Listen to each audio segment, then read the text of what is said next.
नमस्कार, मैं अमित कश्यप और आप देख रहे हैं गामा टाइम्स। इस वक्त की खबर आ रही है उत्तर प्रदेश। इस क्रमिक अनशन को और प्रमुखता किस तरह की मांगे हैं, मांगों पर क्या आश्वासन मिला अभी तक? ये आंदोलन 7 सितंबर 2021 से चल रहा है। प्रमुख मांगें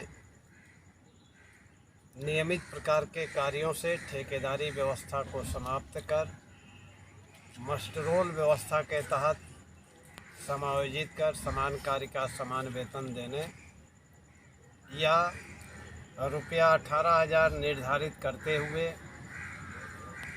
उत्तर प्रदेश सरकार द्वारा समय समय पर दिए जाने वाले हित लाभों को देने, आउटसोर्स कर्मचारियों की दुर्घटनाओं पर प्रभावी अंकुश लगाने, ईपीएफ और ईएसआई में हुए घोटाले की जांच कराने सहित तमाम ऐसी मांगें हैं। ये ज्वलंत समस्याएं हैं आउटसोर्स कर्मचारियों की जो बिजली विभाग में काम करते हैं। उत्तर प्रदेश पावर कॉरपोरेशन वर्तमान समय में लेबर का अनुबंध करता है। उस अनुबंध के अंतर्गत जो कर्मचारी कार्य करते हैं उनसे 33,000 और 11,000 की लाइनों पर कार्य कराया जाता है।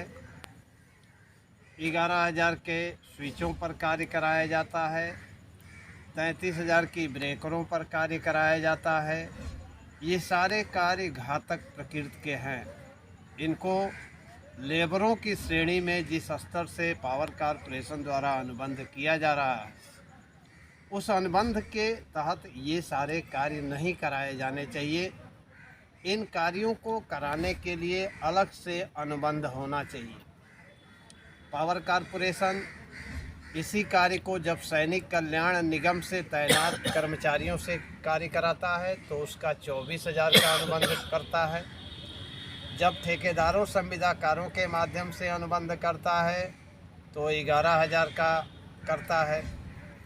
यानी दोनों ही प्रकार के कर्मचारी आउटसोर्स के कर्मचारी हैं, जबकि अनुबंध में दोगुने से भी ज़्यादा का अंतर है। ये अनियमितता है। ये पावर कॉरपोरेशन के अपने पावर का दुरुपयोग है। सुरक्षा उपकरण दिया नहीं जाता है।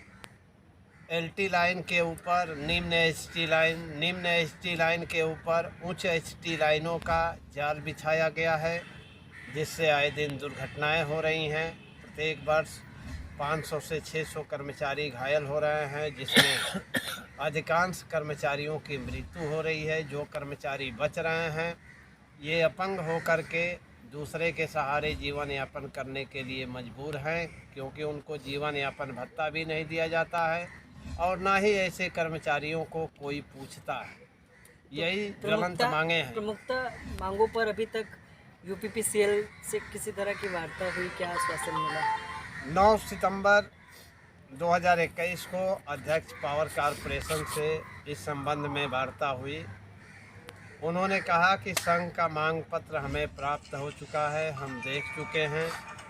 इस मांग पत्र का परीक्षण कराएंगे और परीक्षण कराने के बाद उचित कार्रवाई करेंगे। इस आश्वासन के साथ उन्होंने कहा कि आप अपना कार्य बहिष्कार करके जो आंदोलन कर रहे हैं इसको स्थगित करिए, जिसको ध्यान में रख करके हम लोगों ने कार्य बहिष्कार कर इको गार्डन में किए जा रहे धरना प्रदर्शन को स्थगित करते हुए क्रमिक अनशन की शुरुआत की।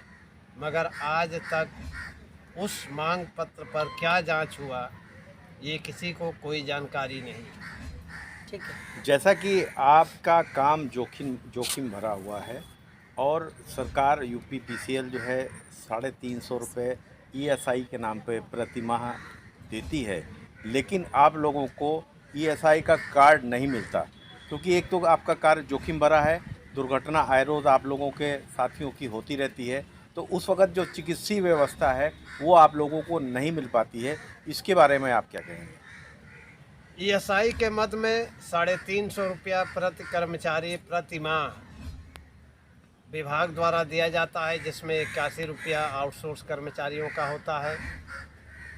ठेकेदारों द्वारा इस पैसे का गमन किया जा रहा है। इस बात को मैं बार बार उठा रहा हूं कि इसकी जांच कराई जाए। लेकिन विभाग के आला अधिकारी इस पर ध्यान नहीं दे रहे हैं। जिस समय दुर्घटना होती है उस समय इलाज के लिए हम लोग दर दर भटकते हैं। इलाज के अभाव में लोगों की मृत्यु हो रही है।